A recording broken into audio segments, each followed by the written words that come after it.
அருமையா நேத்திக்கு ஸ்டோரியில பார்த்தீங்கன்னா, விக்ரமாதித்தன் தொடர்ச்சியில பேசாம இருந்தே அவர் பேச வச்சாரா? முதல் வார்த்தையே பேச வச்சுட்டாரு இல்லையா? 2வது வார்த்தை பேச வைக்கிறதுக்காக சரவிளக்கி இன்னைக்கு கதை சொல்ல ஆரம்பிக்குது. நம்ம நேத்து கதைய எதுல விட்டோம்? காந்தரூபியோட கணவன் காந்தரூபன 7 தேவ கன்னிகள் வந்து தூக்கிட்டு போயிட்டாங்க. அங்கேயும் பேசாம இருந்தே ஒரு வார்த்தை பேசுனாங்க.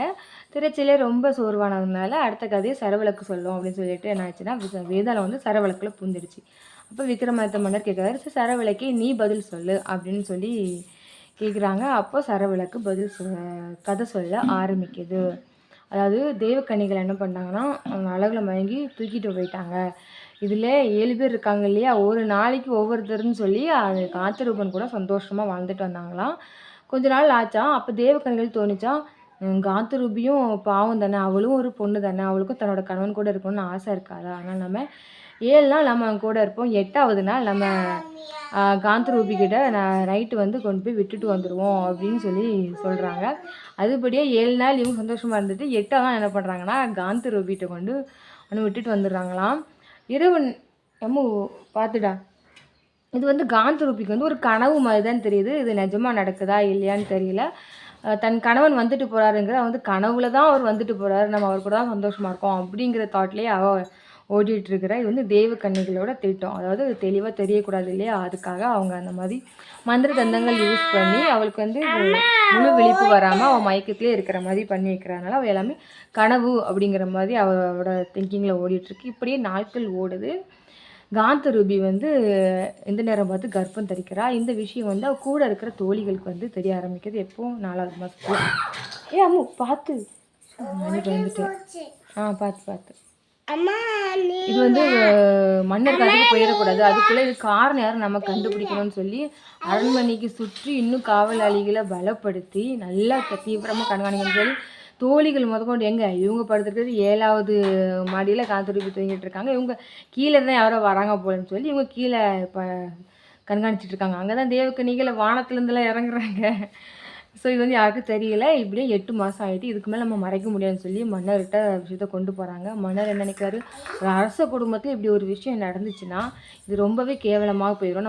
நம்ம நாட்டுக்கே இது ஒரு அசிங்கம். அதனால் தன்னோட தலையாரியை அழைச்சி மருமகளை கொண்டு போய் நீங்கள் வந்து காட்டில் கொண்டு போய் விட்டுட்டு வந்துடு அப்படின்னு சொல்லிடுறாங்க.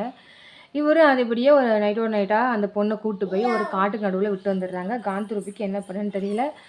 இவன் நம்ம எப்படி கர்ப்பமானன்னு கூட நம்மளுக்கு தெரியலையே அப்படின்னு சொல்லிட்டு என்ன பண்ணுறான்னா, நான் மனசறிஞ்சு நான் எந்த தப்புமே பண்ணலையே, நான் என் கணவர் முறை தான் இப்போ வரைக்கும் நான் மனசில் நினச்சிட்டு இருக்கேன், எனக்கு ஏன் இப்படி ஆச்சுன்னு புரியாமல் அவன் நம்ம தற்கொலை பண்ணிப்போம் அப்படின்னு சொல்லிட்டு இடுகாட்டை நோக்கி போகிறான். சுடுகாட்டை நோக்கி போகிறான். இடுகாடுனா புதைக்கிற இடம்ல, சுடுகாட்டை நோக்கி போகிறான். அங்கே பார்த்தீங்கன்னா ஒரு பொணம் ஒன்று எரிஞ்சிட்டு இருக்குது. அதாவது ஒரு தாய் பக்கத்தில் உட்காந்து அழுதுட்டுருக்கா. தன்னுடைய மகள் இறந்து போயிட்டாங்கிறனால அவளை எரிச்சிட்டு இருக்காங்க. அதில் உட்காந்து அழுதுட்டுருக்கா.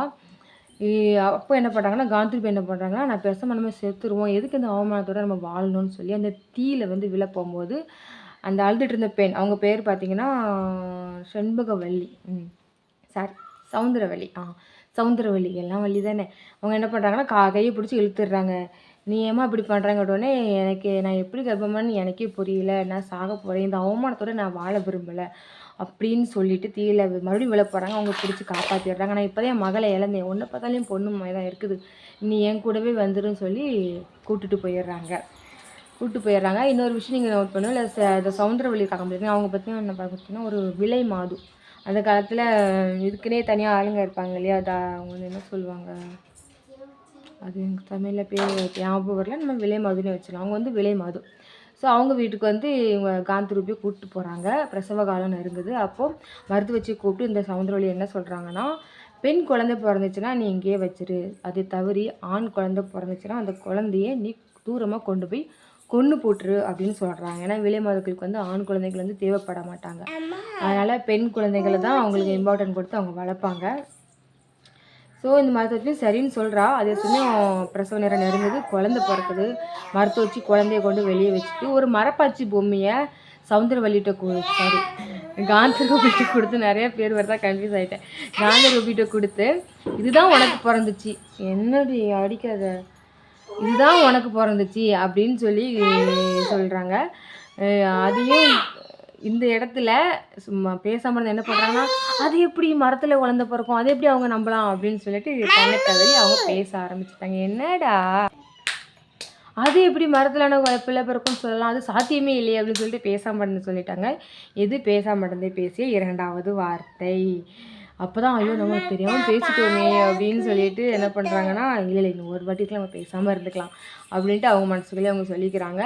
சரி குழந்த பிறக்குதுலேயே அந்த ஆண் குழந்தை என்ன பண்ணுறாங்க பார்த்தீங்கன்னா, மரத்தை வச்சு கொல்ல மனசு அதனால காளி கோயிலுக்கு பக்கத்தில் இருக்கிற ஒரு பாம்பு புத்து, அந்த பாம்பு புத்துக்கு வெளியில் கொண்டு அந்த குழந்தைய வச்சிடுறாங்க.